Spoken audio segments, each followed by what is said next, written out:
ಆನಗೊಂಡನಹಳ್ಳಿ ಹೋಬಳಿಯಲ್ಲಿ ವಿವಿಧ ಅಭಿವೃದ್ಧಿ ಕಾಮಗಾರಿಗೆ ಶಾಸಕ ಶರತ್ ಬಚ್ಚೇಗೌಡ ಚಾಲನೆ. ಮಾನ್ಯ ಮುಖ್ಯಮಂತ್ರಿಗಳ ವಿಶೇಷ ಅನುದಾನ ಹಾಗೂ ಶಾಸಕರ ಅನುದಾನ ಸೇರಿದಂತೆ ರಸ್ತೆ, ಚರಂಡಿ ಹಾಗೂ ದೇವಾಲಯ, ಹೆಬ್ಬಾಗಿಲು ಮತ್ತು ಶ್ರೀರಂಗನಾಥ ಸ್ವಾಮಿ ಶಾಲೆಯ ವಿವಿಧ ಅಭಿವೃದ್ಧಿ ಕಾಮಗಾರಿಗೆ ಚಾಲನೆ ನೀಡಿದ್ದಾರೆ. ನಂತರ ಮಾತನಾಡಿದ ಶಾಸಕ ಶರತ್ ಬಚ್ಚೇಗೌಡ ಅವರು, ಅನುದಾನಿತ ಶಾಲೆಗಳಲ್ಲಿ ಉತ್ತಮ ವಿದ್ಯಾಭ್ಯಾಸ ನೀಡಿ ಉತ್ತಮ ಕೀರ್ತಿ ಗಳಿಸಿದ ಹೆಸರು ಶ್ರೀರಂಗನಾಥ ರೂರಲ್ ಎಜುಕೇಷನ್ ಸೊಸೈಟಿಗೆ ಸಲ್ಲುತ್ತದೆ. ಇಲ್ಲಿ ಓದಿದ ಅನೇಕರು ಉತ್ತಮ ಸಾಧನೆ ಮಾಡಿದ್ದಾರೆ.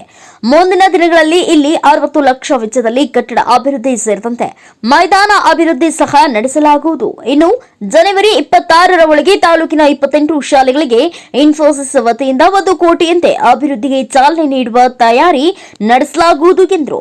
ಮುಖಂಡ ವೆಂಕಟಸ್ವಾಮಿ ಮಾತನಾಡಿ, ಶಾಸಕರು ಈಗಾಗಲೇ ನಮ್ಮ ಭಾಗಕ್ಕೆ ಹೆಚ್ಚಿನ ಅಭಿವೃದ್ಧಿ ನೀಡಿದ್ದು ಮುಂದಿನ ದಿನಗಳಲ್ಲಿ ಮತ್ತಷ್ಟು ಅಭಿವೃದ್ಧಿ ನೀಡಿ ಸರ್ವತೋನ್ಮುಖ ಸಹಕಾರ ನೀಡುವ ಭರವಸೆ ನೀಡಿದ್ದಾರೆ ಎಂದರು.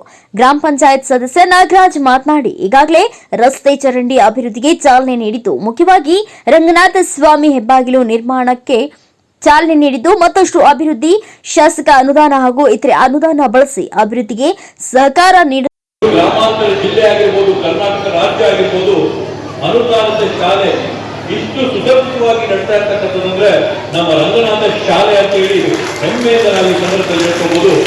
ಆ ಒಂದು ನಿಟ್ಟಿನಲ್ಲಿ ಇಲ್ಲಿರ್ತಕ್ಕಂಥ ಆಡಳಿತ ಮಂಡಳಿ ಏನಿದೆ ಅವರು ಮಾಡಿರ್ತಕ್ಕಂಥ ಸೇವೆ ಇವತ್ತು ನಮ್ಮನ್ನ ಮನವಿ ಮಾಡಿ ಅಲ್ಲಿ ಗ್ರೌಂಡ್ ಆಗಿರ್ಬೋದು, ಸೈನ್ಸ್ಗೋಸ್ಕರ ಕ್ಲಾಸ್ ರೂಮ್ ಆಗಿರ್ಬೋದು, ನಮ್ಮ ಓಲ್ಡ್ ಸ್ಟೂಡೆಂಟ್ಸ್ ಕಡೆಯಿಂದ ಶೌಚಾಲಯಗಳನ್ನ, ಶುದ್ಧ ಕುಡಿಯುವ ನೀರಿನ ಘಟಕನ, ಶಾಲೆಗೆ ಕಾಂಪೌಂಡ್ ಮತ್ತೆ ಗೇಟ್ ನ ಈ ಎಲ್ಲ ವ್ಯವಸ್ಥೆಗಳು ಮಾಡುವ ಮುಖಾಂತರವಾಗಿ ಈ ಶಾಲೆನ ಬಹುಶಃ ಯಾವುದೇ ಖಾಸಗಿ ಶಾಲೆ ಕೂಡ ಇಲ್ಲ ಅಷ್ಟು ಒಳ್ಳೆ ಗುಣಮಟ್ಟವಾಗಿ ನಡೆಸ್ಕೊಳ್ತಾ ಬರ್ತಾ ಇದ್ದಾರೆ. ಆದ್ರಿಂದ ಇರ್ತಕ್ಕಂಥ ಎಲ್ಲ ಶಿಕ್ಷಕರಿಗೂ ಕೂಡ ಅನಂತ ಅಭಿನಂದನೆಗಳನ್ನ ಈ ಸಂದರ್ಭದಲ್ಲಿ ಕೋರ್ತಾ ಮುಂದಿನ ದಿನಗಳಲ್ಲಿ ಈ ಶಾಲೆಯ ಅಭಿವೃದ್ಧಿಗೋಸ್ಕರ ಏನೇನೆಲ್ಲ ಮಾಡಬೇಕು ಅದೆಲ್ಲಕ್ಕೂ ಕೂಡ ನಾನು ನಮ್ಮ ಜೊತೆ ನಿಲ್ತೀನಿ ಅಂತ ಹೇಳ್ತಾ ವಿಶೇಷವಾಗಿ ನಮ್ಮ DDPI ಅವರು ಬೈರಾಜನವರು ಒಂದು ವಿಷಯನ ತಮ್ಮ ಜೊತೆ ಹಂಚಿಕೊಂಡ್ರು. ನಮ್ಮ ಹೊಸಕೋಟೆ ತಾಲೂಕಲ್ಲಿ 28 ಗ್ರಾಮ ಪಂಚಾಯಿತಿಗಳು ಮತ್ತೆ 1 ನಗರಸಭೆ ಇದೆ. ಇವತ್ತು ನಮ್ಮ ಜಿಲ್ಲಾ ಉಸ್ತುವಾರಿ ಸಚಿವರಾಗಿರ್ತಕ್ಕಂಥ KH ಮುನಿಯಪ್ಪನವ್ರ ಜೊತೆ ಮತ್ತೆ ನಮ್ಮ ಉಪಮುಖ್ಯಮಂತ್ರಿಗಳಾಗಿರ್ತಕ್ಕಂಥ DK ಶಿವಕುಮಾರ್ ಅವರ ಜೊತೆ ಚರ್ಚೆ ಮಾಡಿ ನಮ್ಮ ತಾಲೂಕಲ್ಲಿರ್ತಕ್ಕಂಥ ಪ್ರತಿಯೊಂದು ಗ್ರಾಮ ಪಂಚಾಯಿತಿಯಲ್ಲಿ ಕೂಡ ಒಂದು ಮಾದರಿ ಶಾಲೆ ಇರಬೇಕು ಅನ್ನೋ ಒಂದು ನಿಟ್ಟಿನಲ್ಲಿ ಹೊಸಕೋಟೆ ತಾಲೂಕಿಗೆ 29 ಮಾದರಿ ಶಾಲೆಗಳನ್ನ ಮಾಡುವುದಕ್ಕೋಸ್ಕರ ಇನ್ಫೋಸಿಸ್ ಸಂಸ್ಥೆ ಮುಂದಾಗಿ ಪ್ರತಿಯೊಂದು ಶಾಲೆಗೂ ಕೂಡ ಕನಿಷ್ಠ 1 ಕೋಟಿ ರೂಪಾಯಿಗಳ ಅನುದಾನ CSR ಅಡಿಯಲ್ಲಿ ಕೊಡ್ತೀವಿ ಅಂತ ಹೇಳಿ ಒಟ್ಟಾರೆ 29 ಶಾಲೆಗಳನ್ನ ನಾವು ತಗೊಂಡ್ರೆ 30 ರಿಂದ 40 ಕೋಟಿ ರೂಪಾಯಿಗಳ ಅನುದಾನದಲ್ಲಿ ನಮ್ಮ ಗ್ರಾಮ ಪಂಚಾಯತಿಗೆ 1 ಮಾದರಿ ಶಾಲೆನ ಮಾಡೋದಕ್ಕೋಸ್ಕರ ಇನ್ಫೋಸಿಸ್ ಸಂಸ್ಥೆ ಇವತ್ತು ಮುಂದಾಗಿದೆ. ಆ ಒಂದು ಪ್ರಯತ್ನದಲ್ಲಿ BO ಅವರು, DDPI ಅವರು, ನಾವು ಸತತವಾಗಿ ನನ್ನ ಒಂದು ಆಸೆ ಇರ್ತಕ್ಕಂಥದ್ದು ನಮ್ಮ ಗಣರಾಜ್ಯೋತ್ಸವದಂದು ಜನವರಿ 26ನೇ ತಾರೀಕಿಗೆ ಆ ಒಂದು ಯೋಜನೆ ಕಾರ್ಯಕ್ರಮ ಕೂಡ ನಾವು ಘೋಷಣೆ ಮಾಡಿ ವಿದ್ಯುಕ್ತವಾಗಿ ಚಾಲನೆ ಕೂಡ ಕೊಡಬಹುದು ಅಂತ ನಾನು ಭಾವಿಸ್ತೀನಿ. ಆದ್ರಿಂದ ಶಿಕ್ಷಣದ ಬದಲಾವಣೆಗೆ ಇವೆಲ್ಲಕ್ಕೂ ಕೂಡ ನಾವು ಸತತವಾಗಿ ನಿರಂತರವಾಗಿ ಪ್ರಯತ್ನ ಮಾಡ್ತಾ ಇದ್ದೀವಿ. ಆ ಒಂದು ನಿಟ್ಟಿನಲ್ಲಿ ITC ಸಂಸ್ಥೆಯ ವತಿಯಿಂದ ಈ ಒಂದು ರಂಗನಾಥ ಶಾಲೆಗೆ PU ಕಾಲೇಜಿಗೆ 60 ಲಕ್ಷ ರೂಪಾಯಿಗಳ ವೆಚ್ಚದಲ್ಲಿ 3 ಕೊಠಡಿಗಳ ನಿರ್ಮಾಣಕ್ಕೆ ಅವರು ಈಗಾಗಲೇ ಮಾಡ್ಕೊಡ್ತೀನಿ ಅಂತ ಅವರು ಒಪ್ಕೊಂಡಿದ್ದಾರೆ. ಇವೆಲ್ಲವನ್ನೂ ಕೂಡ ನಿಮ್ಮ ಪರವಾಗಿ ಮಾಡ್ತೀವಿ. ಈಗಾಗಲೇ ರಾಧಾಕೃಷ್ಣನ್ ಅವರು ಹೇಳಿದಂಗೆ ತಮ್ಮೆಲ್ಲರ ಆಶೀರ್ವಾದದೊಂದಿಗೆ ತಾವಾಗಿರ್ತಕ್ಕಂಥ ಮತ್ತಿಂದ ಇವತ್ತು ನಿಂತು ಈ ಎಲ್ಲ ಚರ್ಚೆಗಳನ್ನ ಹೊಸಕೋಟೆ ತಾಲೂಕಿನ ಪರವಾಗಿ ಮಾಡ್ಕೊಡುವಂತ ಒಂದು ಅವಕಾಶ ಮಾಡಿಕೊಟ್ಟಿದ್ದೀರಾ. ತಮಗೆ ಮತ್ತೊಮ್ಮೆ ಅನಂತ ಧನ್ಯವಾದಗಳು ಹೇಳ್ತಾ ನನ್ನ ಮಾತುಗಳು ನಾವಾಗಿದ್ದೀರಿ.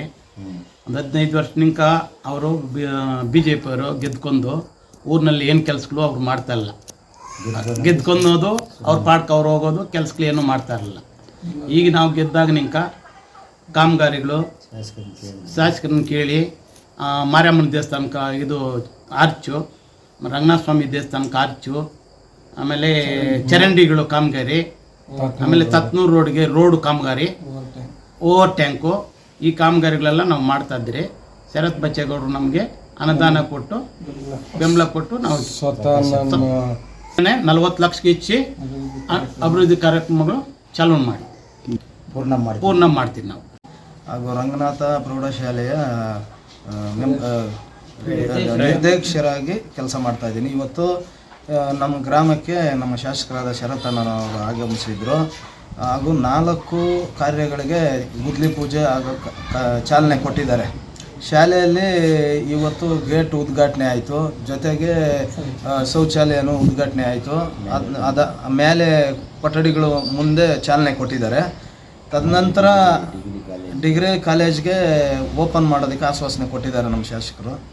ತದನಂತರ ಕಲ್ಕುಂಡ ಗ್ರಾಮದಲ್ಲಿ ಒಂದು ರಸ್ತೆ ಹಾಗೂ ಕಾಲೋನಿಯಲ್ಲಿ ಒಂದು ಚರಂಡಿ ನಮ್ಮ ನಾಗಣ್ಣ ಅವರಾದ ಇದೆ ಹೊಸದಾಗಿ ಮೆಂಬರಾಗಿ ಆಯ್ಕೆ ಆಗಿದ್ದಾರೆ. ಅವರು ಮಾಡ್ತಾರೆ. ತದನಂತರ ರಸ್ತೆ ಒಂದು ತತ್ನೂರಿಂದ ಕಲ್ಕುಂಟೆ ಹಾಗೂ ಜಲಜೀವನ್ ಕಡೆಯಿಂದ ಓವರ್ ಟ್ಯಾಂಕ್ ನೀರ್ದು ವಾಟರ್ ಟ್ಯಾಂಕ್ ಮಾಡ್ತಾಯಿದ್ದೀವಿ. ಅದಾದ ತಕ್ಷಣ ಚರಂಡಿನೂ ಮಾಡ್ತಾಯಿದ್ದೀವಿ ಸರ್. ಆಮೇಲೆ ಬಹುಮುಖ್ಯವಾಗಿ ರಂಗನಾಥ ಸ್ವಾಮಿಯ ಹೆಬ್ಬಾಗಿಲಂತ ನಿರ್ಮಿಸೋದಕ್ಕೆ ನಾವೆಲ್ಲರೂ ಪಣ ತೊಟ್ಟಿದ್ದೀವಿ. ಈಗೇನು ಇಲ್ಲಿದ್ದಾರೆ ಮುಖಂಡರು ಎಲ್ಲರೂ ಮಾಡಬೇಕಂತ ತೀರ್ಮಾನ ಮಾಡಿದ್ದೀರಿ. ಇನ್ನು ಕಲ್ಕುಂಟೆ ಗ್ರಾಮದ ಎಲ್ಲ ಕಾಂಗ್ರೆಸ್ ಮುಖಂಡರುಗಳ ಎಲ್ಲರ ಸಹಾಯದಿಂದ ಇವತ್ತು ಆ ಕಾರ್ಯ ಮಾಡೋದಕ್ಕೆ ಚಾಲನೆ ಕೊಟ್ಟಿದ್ದೀವಿ. ಇದಕ್ಕೆ ಮುಂಚಿತವಾಗಿ ಮಾರ್ಯಮ್ಮಂದು ಆರ್ಚನ್ನು ಫಸ್ಟ್ ಇವ್ರ ಮೆಂಬರ್ ಆದ ತಕ್ಷಣ ಆ ಕೆಲಸವನ್ನು ಮಾಡಿದ್ದೇವೆ. ಊರಲ್ಲಿ ಪ್ರತಿಯೊಂದು ಕೆಲಸಕ್ಕೂ ನಾವು ಒಳ್ಳೆ ಕೆಲಸಗಳು ಅಭಿವೃದ್ಧಿ, ಒಳ್ಳೆ ಕೆಲಸಗಳು ಮತ್ತು ಒಳ್ಳೆ ದಾರಿನಲ್ಲಿ ನಡ್ಕೊಂಡು ಹೋಗ್ತೀವಿ ಅಂತ ನಾವು ಹೇಳ್ತೀನಿ. 50 ಲಕ್ಷ ರೂಪಾಯಿ ಕಾಮಗಾರಿಗೆ ಚಾಲನೆ ಕೊಟ್ಟಿದ್ದಾರೆ. ಶಾಸಕರ ಅನುದಾನದಲ್ಲಿ ಒಳಚರಂಡಿ 25 ಲಕ್ಷ, ರಸ್ತೆದು 10 ಲಕ್ಷ, ಆಮೇಲೆ ಇದು ಅಭಿವೃದ್ಧಿಗಳಿಗೆ ಚಾಲನೆ ಕೊಟ್ಟಿದ್ದಾರೆ. ಮುಂಬರುವ ದಿನಗಳಲ್ಲಿ ಇನ್ನೂ ಹೆಚ್ಚಿಗೆ ಗ್ರಾಮದ ಅಭಿವೃದ್ಧಿಗೋಸ್ಕರವಾಗಿ ನಾವು ಶಾಸಕರ ಕಡೆಯಿಂದ ಅನುದಾನಗಳನ್ನು ತಂದು ಗ್ರಾಮದ ಅಭಿವೃದ್ಧಿ ಕಡೆಗೆ ನಾವು ಗಮನ ಕೊಡ್ತೇವೆ. ಇದಕ್ಕೆ ಸಹಕಾರ ನಮ್ಮ ಹೋಬಳಿಯ ಮುಖಂಡರುಗಳಾದ ಪ್ರಕಾಶ್ ಅಣ್ಣವರು, ದೇವರಾಜ್ ಅಣ್ಣವ್ರು ಆಗ್ಬೋದು, ನಮ್ಮ ಸಮೇತನಹಳ್ಳಿ ಸಣ್ಣಣ್ಣವ್ರಾಗ್ಬೋದು, ಕೇಶವರೆಡ್ಡಿ ಅವರಾಗ್ಬೋದು, ಆಮೇಲೆ ಬಾಬುರೆಡ್ಡಿ ಅಣ್ಣವ್ರಾಗ್ಬೋದು, ಇವರೆಲ್ಲ ಮುತ್ಕೂರು ಮುನ್ರಾಜ್ ಅಣ್ಣವ್ರಾಗ್ಬೋದು, ಲಾಯರ್ ರಾಧಾಕೃಷ್ಣನ್ ಅಣ್ಣವರು ಎಲ್ಲ ನಮ್ಮ ಹೋಬಳಿಯ ಮುಖಂಡರ ಸಹಾಯದಿಂದ ಆಗ ಅವರ ಆಶೀರ್ವಾದಗಳಿಂದ, ಶರತ್ ಅಣ್ಣವರ ಆಶೀರ್ವಾದದಿಂದ ಈ ಗ್ರಾಮದ ಏನು ಅಭಿವೃದ್ಧಿ ಕಡೆಗೆ ನಾವು ಹೊರಡ್ತೇವೆ. ಎಲ್ಲರೂ ನಮಗೆ ಸಹಕಾರ ಬೇಕಾಗ್ತದೆ ಅಂತ ನಮ್ಮ ಶಾಸಕರು ಆದಾಗಿಂದ 2 ವರ್ಷ ಆಗಿದೆ. ಆದಾಗಿಂದ ನಮ್ಮ ಗ್ರಾಮದಲ್ಲಿ ಇದಕ್ಕೆ ಮುಂಚೆ ಕುಡಿಯೋ ನೀರು ಅದಕ್ಕೆ ಫಿಲ್ಟರ್ ಕೊಟ್ಟಿದ್ದಾರೆ ನಮ್ಮ ಶಾಸಕರು. ತದನಂತರ ಮಂಟಪ ಒಂದು ಕಟ್ಕೊಟ್ಟಿದ್ದಾರೆ ರಂಗನಾಥ ಸ್ವಾಮಿದು. ಅದು ಬಿಟ್ಟು ರಸ್ತೆಗಳು ಹಾಗೂ ಇನ್ನೂ ಅಭಿವೃದ್ಧಿ ಕೆಲಸಗಳು, ಬ್ರಹ್ಮೋತ್ಸವ ಬಂದಾಗ ಸಂಪೂರ್ಣವಾಗಿ ಸಪೋರ್ಟ್ ಮಾಡಿದ್ದಾರೆ ಬ್ರಹ್ಮೋತ್ಸವ ನಡೆಸೋದಕ್ಕೆ. ಇನ್ನೂ ಹೆಚ್ಚಿನ ಅಭಿವೃದ್ಧಿ ಮಾಡಿರಿ, ನಾವು ಇದೀರಿ ನಿಮ್ಮ ಹಿಂದ್ಗಡೆ ಅಂತಲೂ ಆಶ್ವಾಸನೆ ಕೊಟ್ಟಿದ್ದಾರೆ. ಅವರ ಮಾರ್ಗದರ್ಶನದಲ್ಲಿ ನಾವು ಹೋಗ್ತೀವಿ. ಇನ್ನು ಒಳ್ಳೆ ಕೆಲಸಗಳನ್ನ ಕಡೆ ಗಮನ ಕೊಡ್ತೀವಿ ಸರ್.